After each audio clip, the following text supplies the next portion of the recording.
Oi, gente, tudo bem? Meu nome é Lorena Penteado e hoje eu tô aqui para conversar com vocês sobre a peça do 30º exame da OAB que caiu em Direito Penal. Se você ainda não viu, aqui no nosso canal já foi feito o vídeo tanto da peça quanto das questões do 29º e tá aqui em cima. É só acessar para ver. Vamos lá? Nessa primeira leitura, é interessante que você já descubra qual é a peça, tá? E depois volte numa segunda leitura procurando as teses. Então, vamos começar. Pega seu marca-texto, seu lápis. Carlos, primário e de bons antecedentes, 45 anos, foi denunciado como incurso nas sanções penais dos artigos 302 por 2 vezes e 303 do mesmo diploma legal, que no caso é o CTB. Todos eles em concurso material, porque, de acordo com a denúncia, no dia 8 de julho de 2017, em São Gonçalo, Rio de Janeiro, na direção de veículo automotor, com imprudência em razão do excesso de velocidade, colidiu com o veículo que estavam Júlio e Mário, este com 9 anos, causando lesões que foram a causa eficiente da morte de ambos.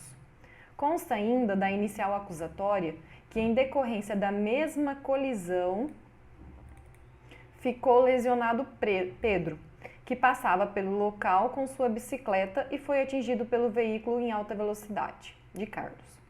As mortes de Júlio e Mário foram atestadas por auto de exame cadavérico, enquanto Pedro foi atendido em hospital público, de onde se retirou sem ser notado, razão pela qual foi elaborado laudo indireto de corpo de delito, com base no boletim de atendimento médico.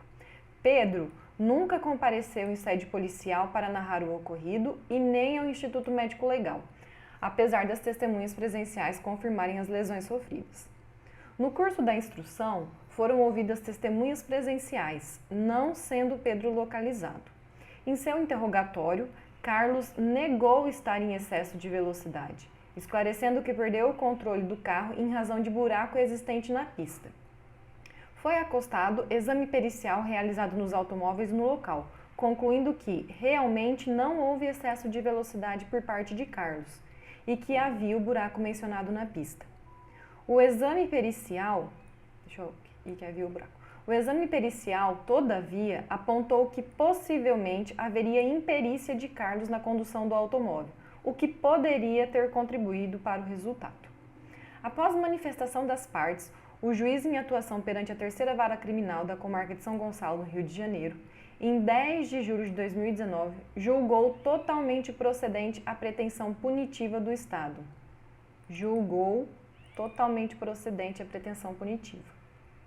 E apesar de afastar o excesso de velocidade, afirmou ser necessária a condenação em razão da imperícia do réu, conforme mencionado no exame pericial.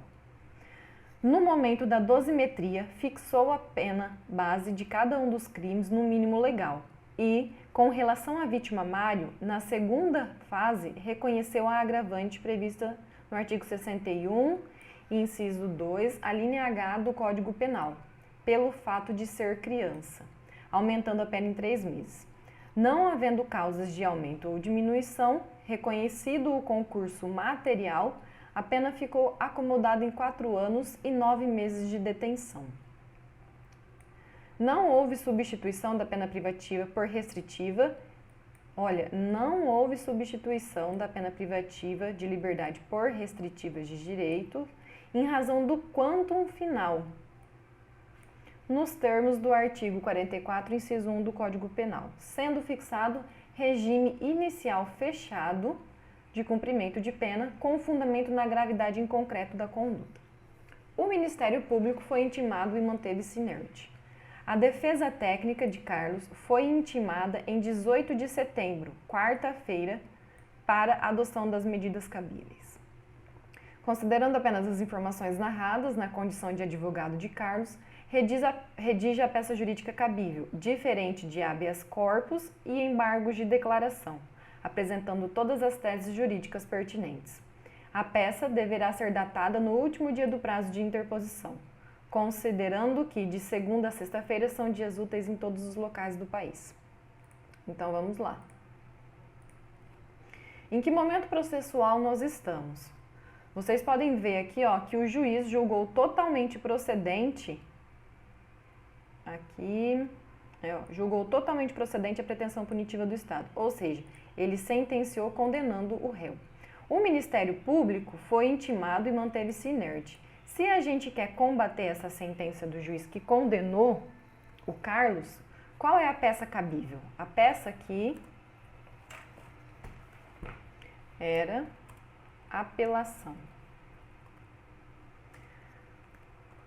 Qual o prazo e o fundamento legal? O fundamento legal está no artigo 593, inciso 1 do CPP. Artigo 593, inciso 1 do CPP. E olha o que ele diz.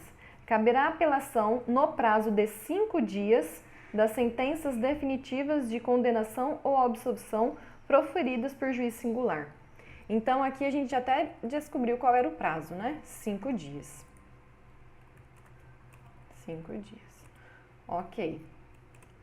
Se a defesa técnica foi intimada em 18 de setembro, numa quarta-feira, a gente sabe que para a contagem dos prazos no processo penal, eles são contados de forma contínua e exclui o dia da intimação e conta o dia final. Então, se foi dia 18 de setembro, então a gente começa 19, 20, 21, 22, 23 de setembro. Mas ele foi intimado numa quarta, então começa quinta, sexta, sábado, domingo, segunda. Então, o prazo final vai ser realmente dia 23 de setembro de 2019. Correto? Correto.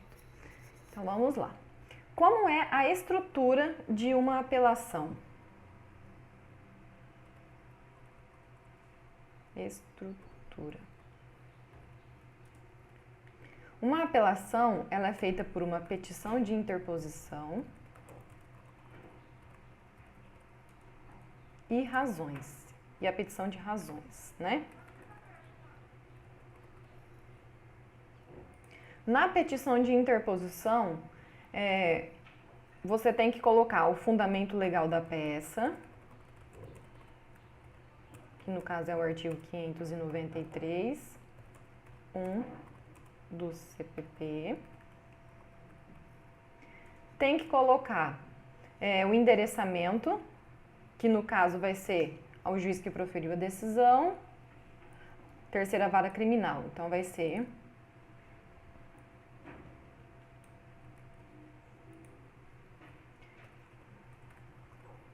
Excelentíssimo senhor doutor juiz de direito da terceira vara criminal da comarca de São Gonçalo, Rio de Janeiro, tá bom?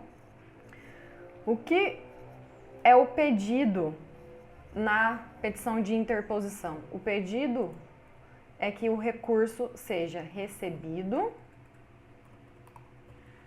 e processado, né? E que seja remetido ao egrégio Tribunal de Justiça com as inclusas razões em anexo, tá? Essa é basicamente a estrutura da petição de interposição. Agora nós vamos para as razões. As razões, elas são endereçadas ao Tribunal de Justiça, tá? Então você começa com egrégio Tribunal de Justiça, né? Pode colocar do Estado do Rio de Janeiro ou do Rio de Janeiro, né? Colém da Câmara, douto, Procurador de Justiça, tá? Aqui antes é bom você colocar apelante e apelado, tá? No caso, o apelante é quem? É o seu cliente, né? Que é o Carlos. Então, o apelante é o Carlos, o apelado é Justiça Pública, tá? E por que Justiça Pública? Porque aqui o titular da ação penal é o Ministério Público. Se fosse uma ação privada, aqui constaria como apelado a parte contrária, tá? Mas aqui no caso é o Ministério Público, então é Justiça Pública. Aí vem o endereçamento ao Egrégio Tribunal de Justiça, colhendo a cana do outro procurador. Agora, e as teses? Quais são as teses que nós podemos invocar aqui para ajudar o Carlos, tá? Aqui, pessoal, lembrando que sempre vai ter aquele parágrafo de resignação, né? Em que pese a respeitável decisão do magistrado ACO, né? Tudo isso que você tem que ter decorado na sua cabeça. Agora, ao que interessa, né? Quais são as teses? Aqui eu acho interessante nós dividirmos por crimes, né? Por crimes. Nós vimos que pelo enunciado, ele foi denunciado como incurso nas ações penais dos artigos 302 por 2 vezes e 303 do mesmo diploma legal, que no caso é o CTB, tá?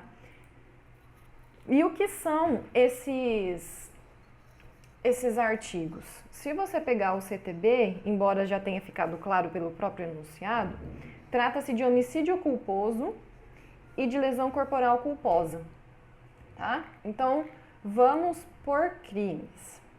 Primeiro, vou tratar sobre a lesão corporal, que no caso foi a vítima do Pedro, tá? Quando vocês leem o enunciado, a primeira coisa que deve vir na sua mente é que, em relação a lesões corporais leves e culposas, a gente aplica o artigo 88 da Lei 9.099, tá? Então, além disso, além de vir instintivamente na sua memória, você também poderia ler o Código de Trânsito, ali na parte em que ele começa a falar sobre os crimes de trânsito, que você vai ver que logo de cara, no artigo 291 do CTB, ele fala o seguinte, que aos crimes cometidos na direção de veículos automotores previstos neste Código, aplicam-se as normas gerais do Código Penal e Código de Processo Penal, se este capítulo não dispuser de modo diverso, bem como a Lei 9.099 de 95. E vem lá o parágrafo 1º, olha só. Aplica-se aos crimes de trânsito de lesão corporal culposa o disposto nos artigos 74, 76 e 88 da Lei 9.099. E o que fala esse artigo 88 da Lei 9.099? Vamos lá ler juntos. É aqui que está a nossa principal tese em relação ao crime da lesão corporal. Artigo 88.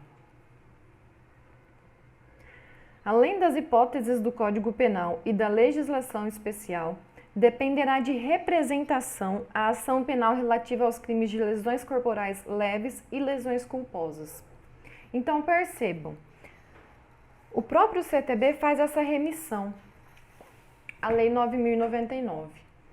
E se vocês forem ler o enunciado, ele foi bem claro ao dizer que Pedro foi atendido em um hospital público, de onde se retirou sem ser notado, nunca compareceu em sede policial para narrar o ocorrido e nem ao Instituto Médico Legal. E quando foi à audiência de instrução, Pedro não foi localizado. Então, o enunciado deixou bem evidente que Pedro, em momento nenhum, ele demonstrou interesse em ver Carlos processado. Em nenhum momento ele representou para que Carlos fosse processado. E como se trata de uma lesão corporal culposa, o próprio CTB prevê a necessidade dessa representação.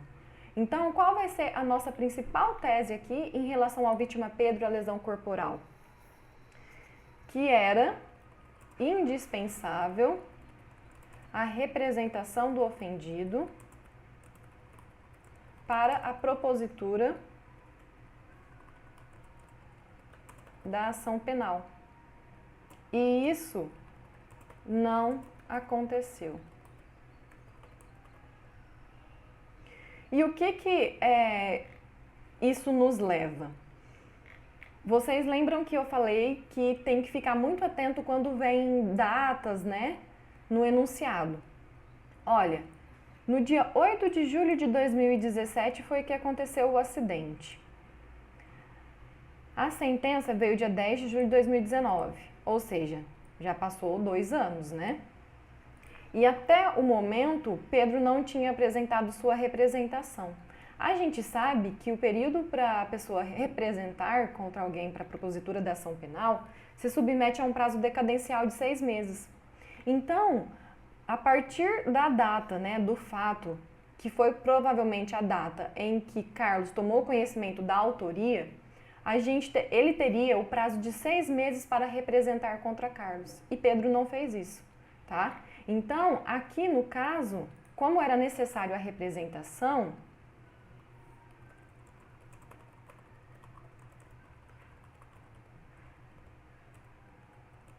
e Pedro não fez no prazo legal, que no caso é um prazo decadencial de 6 meses, o que aconteceu? Como já precluiu, né? Como já consumou esse prazo decadencial, isso implica na extinção da punibilidade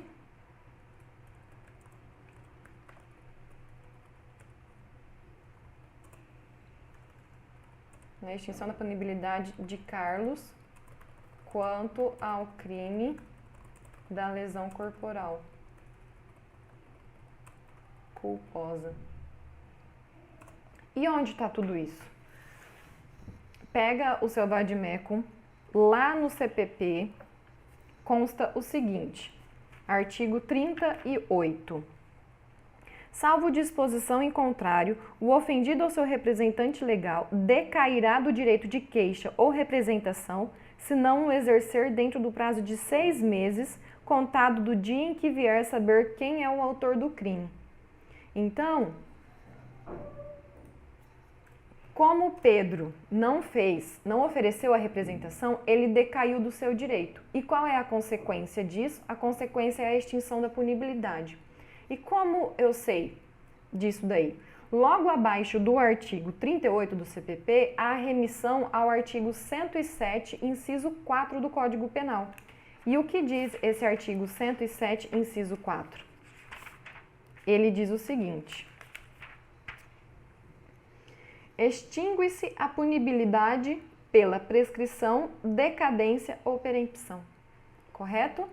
Então, a lesão corporal da vítima Pedro, lesão corporal culposa. Era indispensável a representação do ofendido para a propositura da ação penal, nos termos do artigo 88 da Lei 9.099, de 95, ou nos termos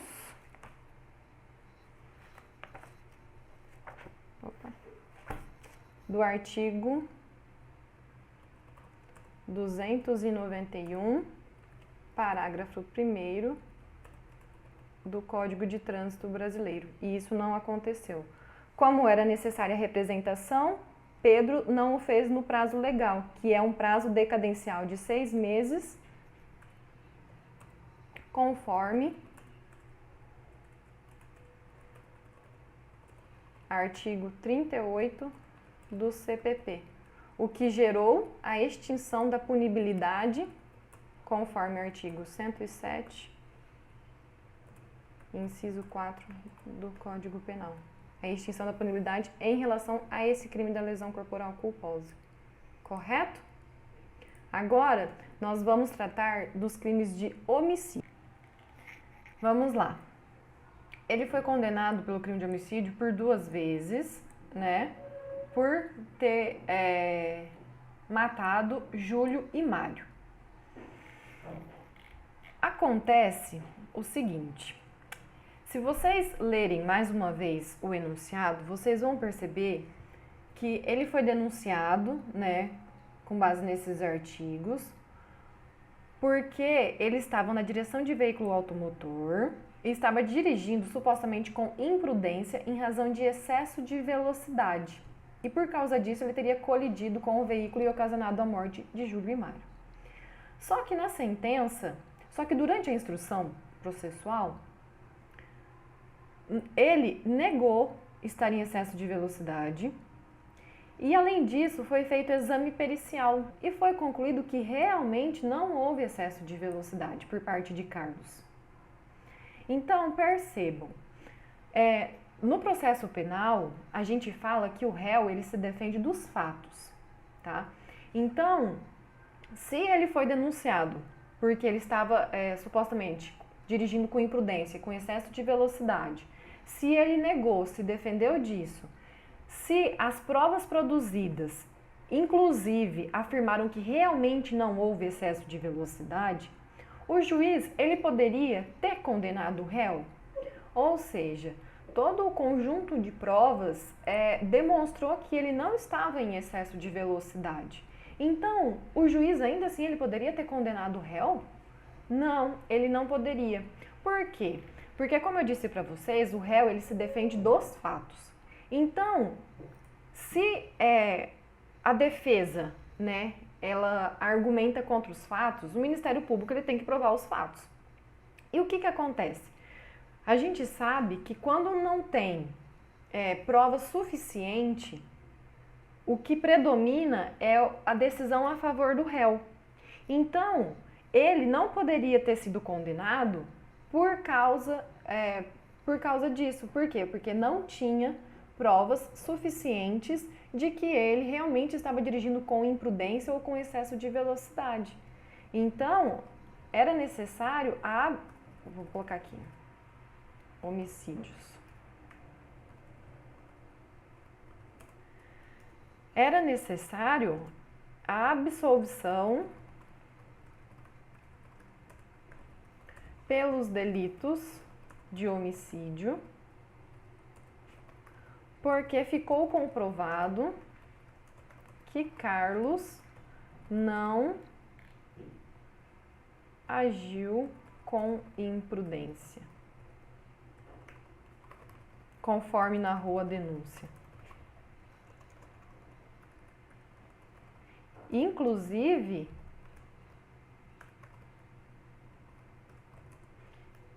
isso foi reconhecido na sentença.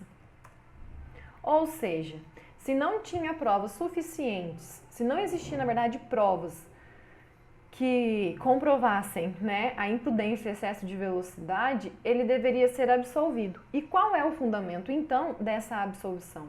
O fundamento é o artigo 386, inciso 7º do Código de Processo Penal. E o que diz esse artigo?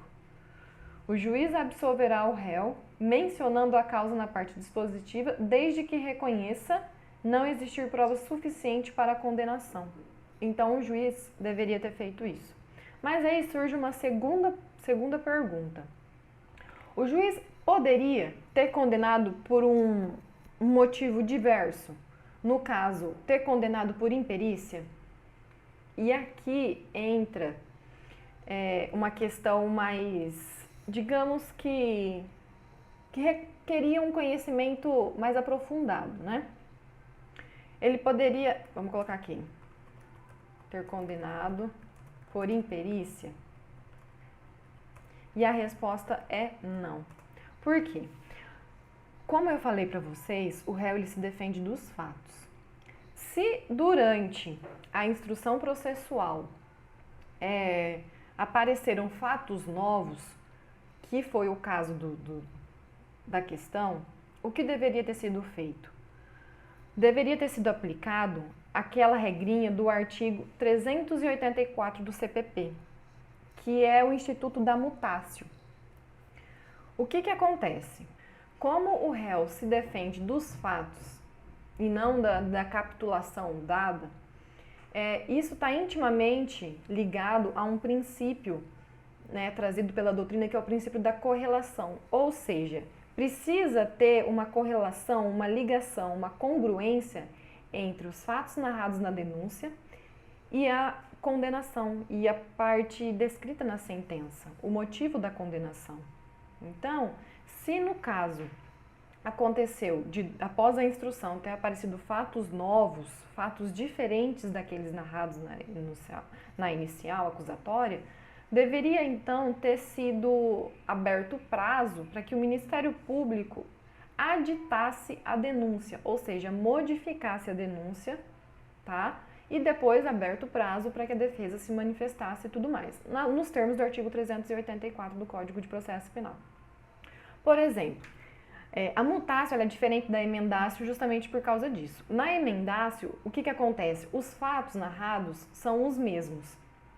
Eles são comprovados durante a instrução. A única coisa é que na emendácio o juiz entende que, na verdade, aqueles fatos se amoldam a um tipo penal diferente do que aquele indicado pelo Ministério Público. Por exemplo, o professor Renato Brasileiro ele dá o seguinte exemplo. Uma pessoa acaba pegando para si, né, subtraindo um bem de um outro, mediante tirando a vigilância do bem, entendeu? Enganando a pessoa para que ela se distraísse e retirasse.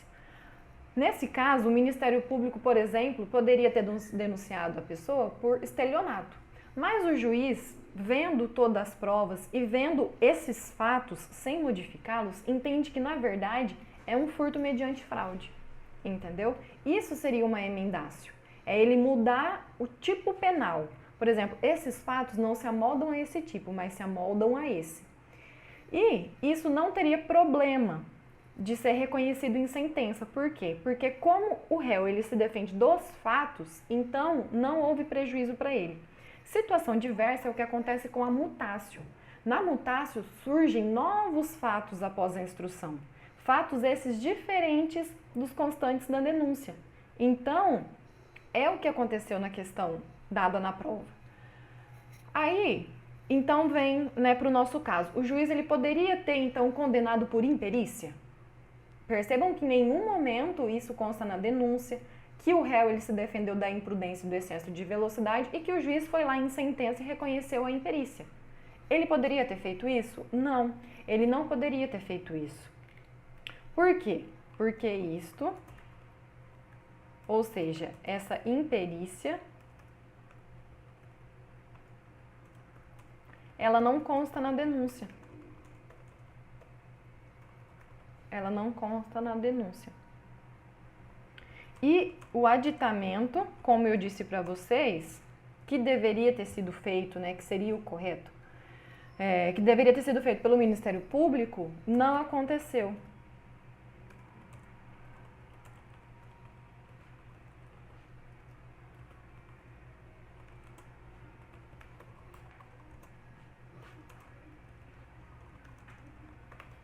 Não aconteceu no momento oportuno. E o que eu disse também, que isso daqui, que esses institutos, né, da emendácio, da mutácio, principalmente, ele está ligado ao princípio da correlação, ou seja, os fundamentos, né, os motivos da denúncia devem levar à condenação da sentença, tá? Então, isso daqui viola o princípio da correlação ou da congruência. Correto? O que leva, portanto, ao pedido de absolvição de Carlos. Ao pedido de absolvição de Carlos. Certo, pessoal? Agora nós vamos para as teses subsidiárias. As teses subsidiárias, vamos colocar aqui, teses subsidiárias. São aquelas em que não reconhecido a extinção da punibilidade, né, ou a absolvição, elas ainda assim ajudam o réu. Quando você lê o enunciado, assim, a primeira tese subsidiária que veio, para mim, é a mais gritante, é em relação ao concurso. Por quê? Olha, aqui fala que ele foi denunciado como incurso nas sanções penais dos artigos 302 por 2 vezes e no 303 em concurso material. Porque, de acordo com a denúncia, no dia tal, com imprudência e razão do excesso de velocidade, ele colidiu com um veículo, né, de Júlio e Mário e também acabou lesionando Pedro. Percebam, como que ele poderia ter sido condenado como concurso material por esses delitos? No caso aqui, fica claro que se tratou de concurso formal. Por que concurso formal? Porque com uma ação que no caso foi o acidente, né? Foi a colisão dos veículos, ele acabou matando Júlio e Mário e lesionando Pedro. Então não poderia ter sido reconhecido o concurso material, deveria ter sido reconhecido o concurso formal. Então qual vai ser o nosso pedido? Que quanto ao concurso material, é necessário o afastamento, porque no caso houve uma conduta que ocasionou mais de um resultado, o que se amolda ao concurso formal do artigo 70 do Código Penal. Correto? Correto. Qual é a nossa segunda tese? Olha, ele foi condenado por crimes culposos. Só que ainda assim, na dosimetria da pena, o juiz fixou quanto à vítima Mário na segunda fase uma agravante, que foi a agravante por causa da idade da vítima, né, pelo fato da vítima ser criança. Só que ele poderia ter reconhecido essa agravante? Não, ele não poderia. Por quê? Já é sedimentado que as agravantes do artigo 61 e 62 do Código Penal, elas só se aplicam aos crimes dolosos, com exceção da reincidência.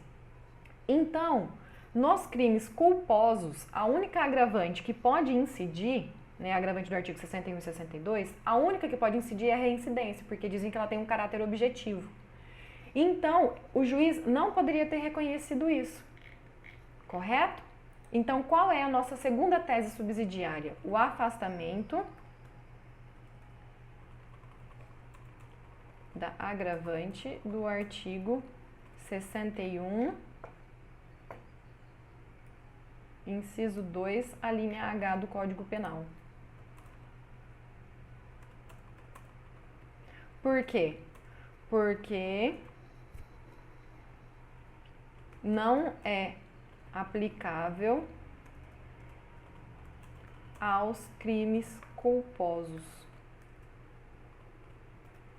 mas apenas aos dolosos. E como aqui nós estamos tratando de 3 crimes culposos, então ele não poderia ter sido reconhecido, né? Mais uma tese subsidiária.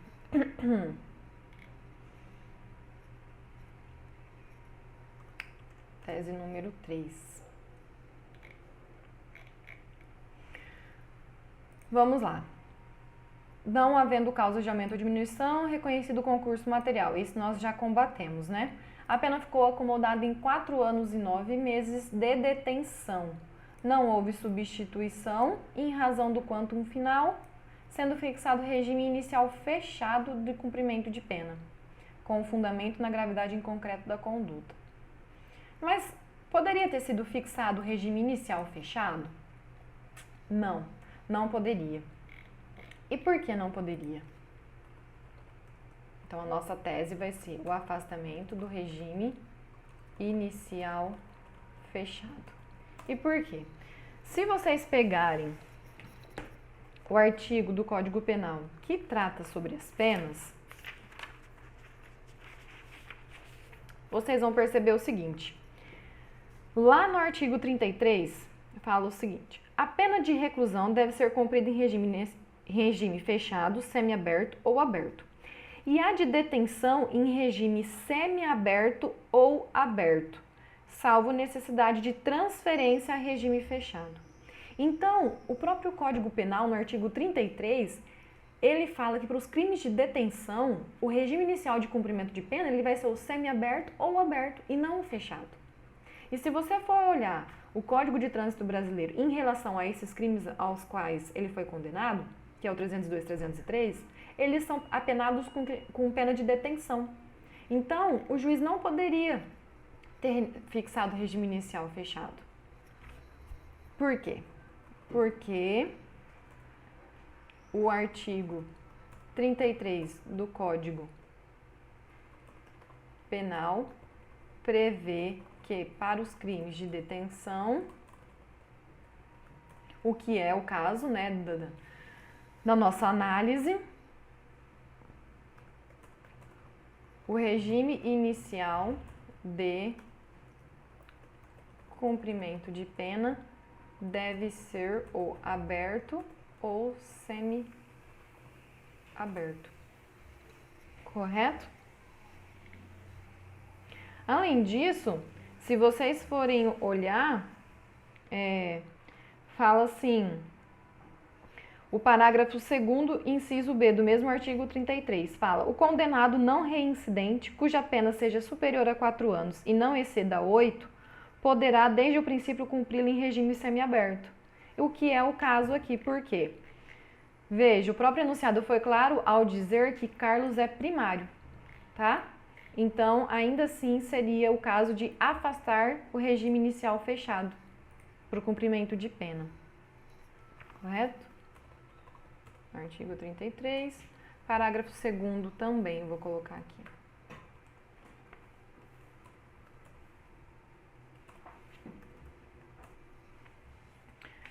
Por fim, qual vai ser a nossa última tese? É em relação a isso aqui, ó. Ficou acomodado em 4 anos e 9 meses de detenção. Não houve substituição da pena privativa, da pena privativa de liberdade por restritiva em razão do quantum final, nos termos do artigo 44, inciso 1. Vamos ver o que fala esse artigo 44, inciso 1, para ver se realmente não seria cabível? Olha lá, artigo 44. As penas restritivas de direito são autônomas e substituem as privativas de liberdade quando, inciso 1, aplicada a pena privativa de liberdade não superior a 4 anos e o crime não for cometido com violência ou grave ameaça à pessoa, ou qualquer que seja a pena aplicada se o crime for culposo. Então, percebam, essa primeira parte do inciso 1 do artigo 44, que é o que vem antes do ou, ele se aplica apenas aos crimes dolosos. Por quê? Porque quanto aos crimes culposos, a parte final desse inciso deixa claro, qualquer que seja a pena aplicada. Então, o juiz ele poderia ter deixado de substituir por esse fundamento? Não, ele não poderia. Então, qual é a nossa quarta tese? Seria a possibilidade de substituição da pena privativa de liberdade pela restritiva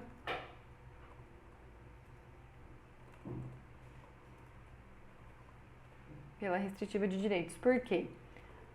Porque o limite previsto no artigo 44, inciso 1, só se aplica aos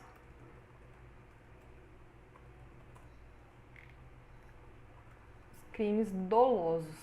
E no caso, trata-se de crimes culposos. Ou seja, é indiferente se a pena aplicada foi maior que 4 anos ou se teve ou não violência ou grave ameaça. Por quê? Porque quanto aos crimes culposos, não é aplicável esses requisitos da primeira parte do inciso 1 do artigo 44. Então, seria cabível. E também entende-se que, sendo possível, essa substituição é um direito subjetivo do condenado, tá? Então, estando presente os requisitos, ele, né, perfazendo todos os requisitos, ele tem direito a essa substituição. Correto, pessoal? Então, vamos lá. A peça era uma apelação que ela tem como estrutura uma petição de interposição e razões. A petição de interposição, fundamento legal, artigo 593, inciso 1 do CPP, dirigido ao juiz que proferiu a decisão, ao juízo de primeiro grau, que no caso é a terceira vara criminal da comarca de São Gonçalo, e o pedido é que seja recebido e processado. E também tem aquele encerramento, né? Local, a data, que é 23 de setembro de 2019, advogado e OAB. Lembrando que não inventem dados, tá? E se você não pode colocar dados no lugar, você coloca as reticências. As razões: apelante Carlos, apelado Justiça Pública, dirigidas ao Tribunal de Justiça, tá? Aquele parágrafo de resignação, em que pese a respeitável decisão, em que pese a respeitável sentença do magistrado ACO, que julgou o procedente. Esse parágrafo já tem que ser automático. E aí vem as teses. As teses principais: lesão corporal culposa, era indispensável a representação do ofendido, o que não aconteceu. Como era necessária a representação, Pedro não fez no prazo legal e a gente sabe que a representação se submete a um prazo decadencial. Então, como ele não fez, necessária a extinção da punibilidade quanto a esse crime. Quanto aos delitos de homicídios, né, a absolvição pelos delitos, porque ficou comprovado que Carlos não agiu com imprudência, conforme narrou a denúncia, inclusive foi reconhecido em sentença, então não há prova suficiente para a condenação, nos termos do artigo 386, inciso 7º do Código de Processo Penal, e o juiz não poderia ter condenado por imperícia, porque isso não consta da denúncia e o aditamento da peça acusatória não aconteceu no momento oportuno, o que viola o princípio da correlação ou congruência, né?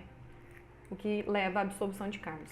Como tese subsidiárias, o afastamento do concurso material, mas sim o reconhecimento do concurso formal, o afastamento da agravante, porque ela só se aplica aos crimes dolosos e não aos culposos, como é o caso. O afastamento do regime inicial fechado, por quê? Porque são crimes punidos com pena de detenção e o próprio Código Penal fala que nos crimes de detenção o regime inicial vai ser o semiaberto ou aberto, ou então, nos termos do artigo 33, parágrafo 2º, também é fundamento para essa possibilidade. E por fim, a possibilidade de substituição, porque aquela primeira parte do inciso 1 do artigo 44 não se aplica aos crimes culposos, né? Mas sim só a parte final. E você encerra com aquele pedido de que o recurso seja conhecido e provido para reformar a decisão, começando das teses maiores para as teses menores, né? E por fim, termos em que pede deferimento, local, a data, que é 23 de setembro,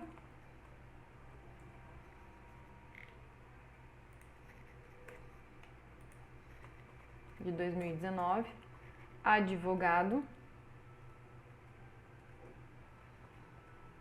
reticências, e na outra linha, OAB, reticências. Correto, pessoal? Se ficou alguma dúvida, deixe aqui nos comentários. Não esqueça de se inscrever no canal, de seguir a gente nas redes sociais que está aqui embaixo do vídeo. E até a próxima!